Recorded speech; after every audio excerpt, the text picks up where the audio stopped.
Hello and welcome back to Mysteries of Science. My name's Dan and I'm the editor of Science and Nature, the monthly magazine from the team behind the Week Junior. And I'm Stevie, the deputy editor.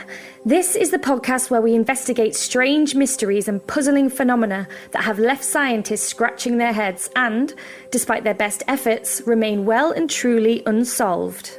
Stevie, I've got a question for our listeners today. Do you know the story of the founding of the ancient city of Rome? And what does it have in common with the Jungle Book and Tarzan? What about you, Stevie? Any ideas? I don't know. What do they all have in common? I'll tell you. Well, they're all stories about children who are raised by wild beasts. Ah, yes, of course. Romulus and Remus, the twins who set up the city of Rome, were raised by a wolf, right? Yeah, that's right. And in the creaky old Tarzan story, his mum was an ape. Well, no, not his birth mum. Ape was his foster mum, and he was raised by apes as well. These are all great stories, but, Dan, they are all fictional. Yeah, but what if I told you there are also real-life stories of children being raised by animals? And that's our mystery today. We are going to investigate these tales of so-called feral children and find out whether or not it would be actually possible to be raised by animals. Oh, look out. It's going to be a wild one. This is Mysteries of Science. I want to play you a clip from one of our listeners called Samuel. We actually played it in our last episode, but it's so spot on, it bears repeating. Hi, my name is Samuel. How is it possible for animals to raise children?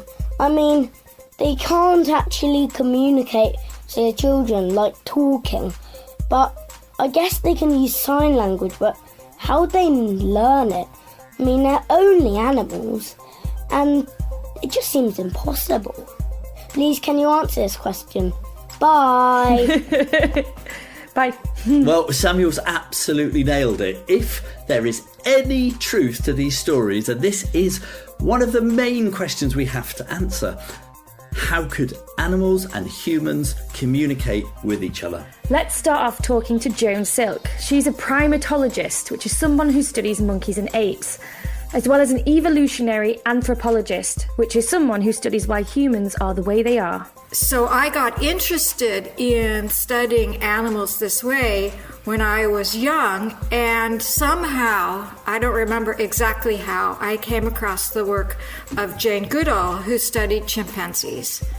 And in her early books, she described the individuals that she got to know. And I was just fascinated by the idea that individuals have lives and histories and personalities.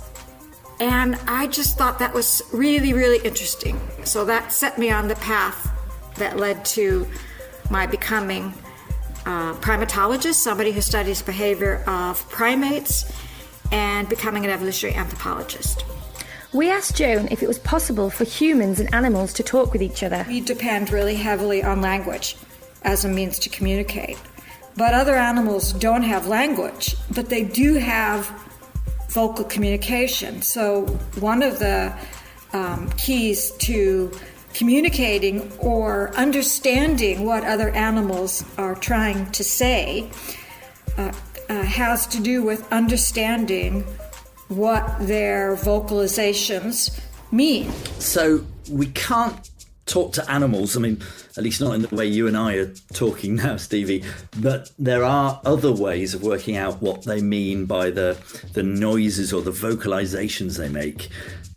But how would we do that? Well, Dan, do you have a pet at home? Yeah, I've got a very small and very fluffy and very neurotic cat called Sausage. Well, everyone who has a pet at home learns how to understand what an animal means when it makes different noises. If your dog barks when the postman comes, and your dog doesn't bark, when you come to the house, then you learn something about what your dog means when it barks.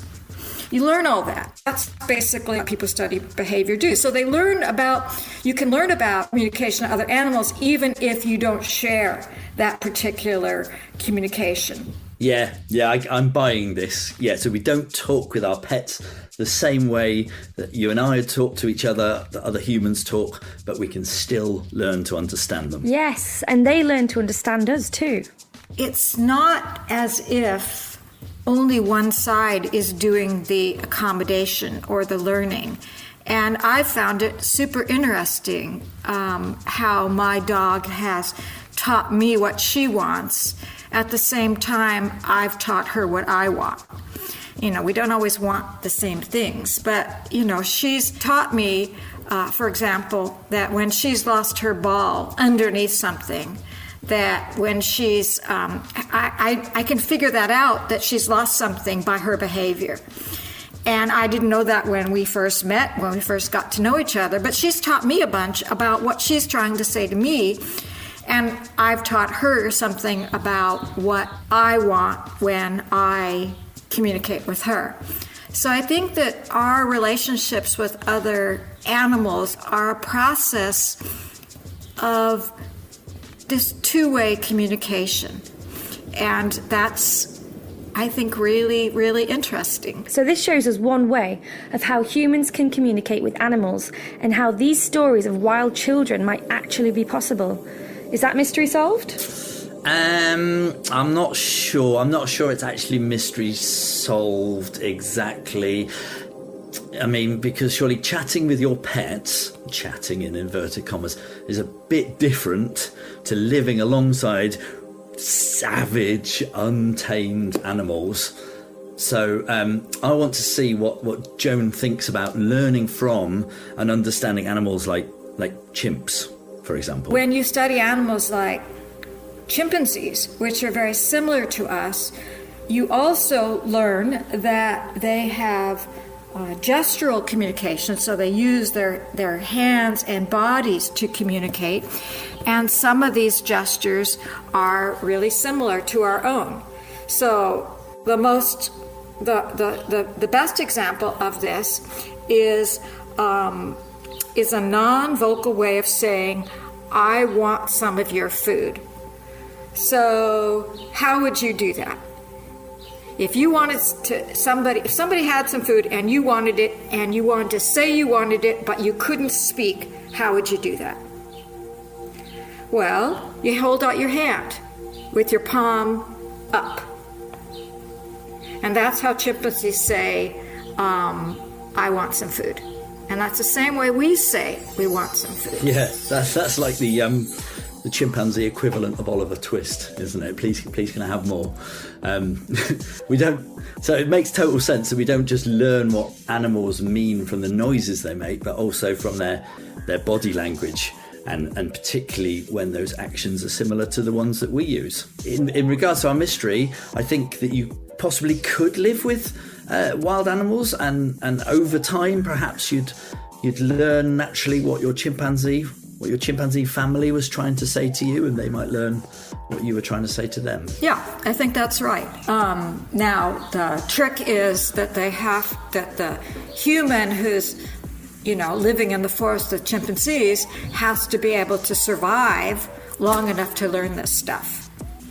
And that would be the first bits would be the tricky bit, because this all takes time. And so the question is, could a person or a child actually survive? And that requires finding enough food, being able to keep up with the chimps when they move, being safe at night. Chimps climb trees and make nests at night, and that's how they keep themselves and their infants safe from predators. And so our human has to have the time to learn all these things that it would need to survive. Joan has got a really good point here. Yes, communication is important, but it's only one part of it. As well as learning how to talk to the animals, the child would also need to learn how to survive alongside wild animals. But there are some reasons to think that under certain circumstances, although the fiction is not completely realistic, there are some things that would work in the human child's favor. So a lot of the things that chimpanzees eat, people can eat as well. So chimps eat a lot of fruit, and people can eat fruit and digest fruit. Now, we can't rely only on fruit, and nutrition is a bit of a tricky problem, so how you get enough food to survive if you eat what chimps eat. But at least there's some things that chimps eat that people can eat as well. And but there are some tricky bits that would have to be overcome before the story of Tarzan would be completely realistic. All right, so that's food ticked off. But what about swinging through the trees? Would a real-life Tarzan have actually been able to do that and follow the chimps through the forests? So you have this idea of Tarzan swinging through the forest with the other chimps. And that's possible because we share a similar kind of shoulder with other chimps. So we can do this in chimps. It's called suspensory locomotion. It's like what we do when we, hang from what Americans call the monkey bars. I don't know what you call them, but monkey bars, we call them monkey bars. There are these climbing structures where you swing from rung to rung along this stretch, this sort of, horizontal ladder. And they're not really monkey bars, they're 8 bars, because a monkey would run along the top of the bars and a chimp would swing underneath. And humans would swing underneath too. So in some ways, the Tarzan story, although I know this isn't, I think, what the author had in mind, does help us see how similar we are to chimps. So the story of Tarzan is not entirely impossible then? But there are some tricky bits that would have to be overcome before the story of Tarzan would be completely realistic. Okay, so let's dial that down a notch. Maybe not likely, but not impossible either.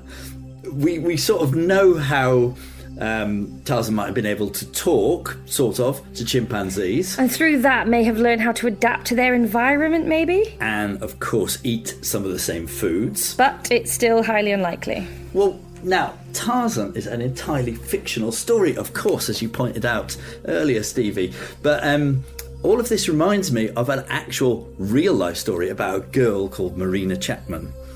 And the story goes that Marina Chapman was abandoned in the jungle in Colombia in South America when she was just 5 years old, and she was raised by a group of capuchin monkeys, and she survived by following the monkeys and observing their behaviour, and by doing that she learnt how to climb, how to clean herself, and also what foods were safe to eat in the jungle. Ah, yes. And eventually she was found by hunters and returned home.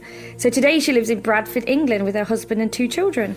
Yeah, and she wrote a book called The Girl with No Name. Now, many publishers rejected it because they didn't believe her, and one psychologist, a scientist who studies the mind, said she had created false memories.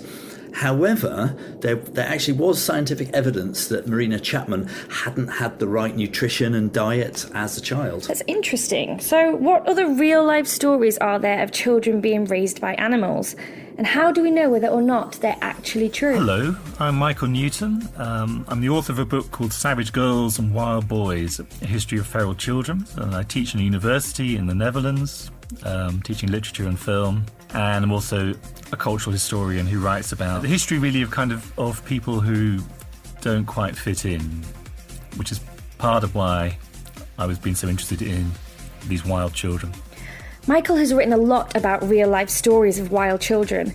Here he tells us about one story he discovered while researching his book. So there was one boy in particular I discovered, or, he was known, obviously, but I kind of looked into him a great deal, who was called Peter the Wild Boy. And he was found in the woods of North Germany in the 1720s and brought to London. And there he met the King and Queen. In fact, he came to live with the King and Queen at the time, living in Leicester Square in a palace that used to be there. He was introduced to the writer Jonathan Swift, who wrote a famous book called Gulliver's Travels. And Swift wrote about him. And Swift's friend, another writer called John Arbuthnot, tried to educate the boy. And because all these famous people were involved, Daniel Defoe, who wrote Robinson Crusoe, also met this boy and also wrote a book about him. So you could see how, because this boy he'd gone from the woods where he was living, perhaps being brought up by bears, this was the story, at least at the time, right to the centre of the most fashionable place in Europe, at the centre of the royal family in London. Kind of feted and celebrated and explored by famous writers and scientists of the time. That's an incredible story. Just, can you imagine just like going from the woods, being raised by bears, to a palace and being raised by the royal family? Yeah, that's quite an upgrade, isn't it? I don't know. I think I might prefer living with the bears, actually.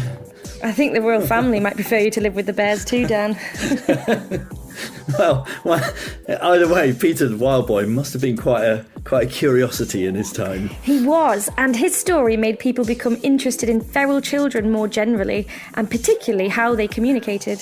From the 1720s, so Daniel Defoe, when he looked at this boy, Peter the Wild Boy, he thought, well, this boy has no language. He'd been brought up in the woods. He can't speak. How does he think? What are his thought processes? How does he understand city life? What does he think of other people? And suddenly there was this new kind of interest in them. Yeah, so we're back on communication again here. Yes, so one mystery with feral children isn't just how they communicate with animals in the wild, but how they communicate with humans once they return to civilized society. So there's a famous story from the 1920s in India of two girls, probably sisters, who were named Kamala and Amala, who were discovered living with a wolf pack in the woods of India. We don't know how they got there. We don't know how long they were there.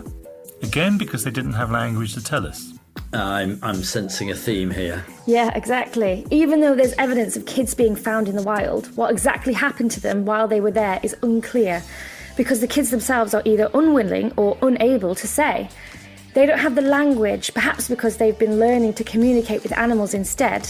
But are these stories actually true? I really don't know if they're true or not. And now, in a sense of being factual. Now, it's certainly the case that there were these children. And these children appeared. They were discovered in the woods. And when they were discovered in the woods, they didn't have any human language.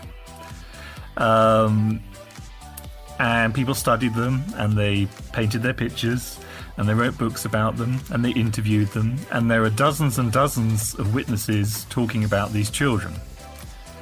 But it's one strange kind of consequence of their silence that we don't know what happened to them while they were away. Because the child is silent, you can't ask them. You can't say, well, who looked after you? What did you do? How were you fed? How did this relationship work? Because the child doesn't have language to articulate what took place. And in a strange way, that was why these stories resonated so deeply, is because the child was silent, that society could project all its fantasies and all its wishes, its desires and its fears into them. Wow, this is interesting. These stories, both the fictional ones like Tarzan or the supposedly real ones like Peter the Wild Boy, I think really they're saying something about how we feel towards nature, possibly. One strange feature of these stories is that the animal that gets imagined as looking after us is the fiercest animal possible. So in Europe, in the kind of in the ancient world, the two most feared animals are wolves and bears. wolves and bears are properly scary, and they might eat you if they come upon you. And I think there's something wishful, something yearning in the idea that these animals that are so fierce become nurturing. They become parental. We expect that those animals, we expect nature to be wild and savage, and instead in the myth, perhaps in the actual stories, they're not wild and savage. They're looking after us. They're caring for us. The Raised by Wolves story is, I think, just is a fantasy that humans could survive in the woods with other animals, and a lot less plausible because we have so much less in common. Humans are just so different than wolves that the wolf stories are, they just are much further removed from reality. Will we ever know for sure whether it's possible for humans to be raised by animals? What do you think? It's very hard to know for sure because the evidence, in terms of scientific evidence, isn't there. And for very obvious reasons, it can't be there. We can't do the experiment because that would be inhuman to do it deliberately. It has to happen by accident. And when it happens by accident, then there are no witnesses and there's no, the evidence is shaky and hard to pin down. This mystery kind of reminds me of some of the stories that we cover in the week Junior Science and Nature. The unlikely friendships that exist in nature. I think we've done the wildebeest that's got a lioness for a mum, or Desmond the duck, who grew up with chickens in a farm in the Cotswolds and now follows them around and thinks he's a chicken. We had him in the incubator on the farm park, and we were hatching out chickens and duck eggs. And unfortunately, all the chickens hatched out, but only one of the duck eggs, and that was little Desmond. So he grew up with chickens, and now he thinks he's a chicken. And in fact, I did get Desmond the duck and put him on the pond one day so he could have a swim, and he just jumped out the pond as if to say, "Don't throw me in there, I'm a chicken, I'll drown." Well, if it can happen to a wildebeest and Desmond the duck, why not to human beings? It seems like humans are not that different from any other animals. I'd love to hear your thoughts on this. Do you think a child could be raised by animals? And how about if you could have any other animal family, so a different animal to your human family, what animal would you choose? You can send us your thoughts to hello@science-nature.co.uk, and you could feature in our next episode. Here's a message we got from superfan Billy responding to one of our previous episodes on black holes. I think that in a black hole there is all the trapped planets light act, so it is like a minute version of space, except all the light trapped in it makes it bright. And I also think that all the matter is dissolving into the black hole itself. Thank you. Wow, what a great theory. Thanks for that, Billy. Yeah, definitely sharing that with the black hole experts we had on our black hole episode, I think. And don't forget, dear listeners, that we'll be back in 2 weeks' time with another episode. What are we going to be talking about? Yes, we'll be talking about shapeshifters, those creatures both real and fictional which have the power to change their appearance. Where does this amazing ability come from? I can't wait to find out and maybe do a little spot of shape-shifting myself. Until then, stay curious.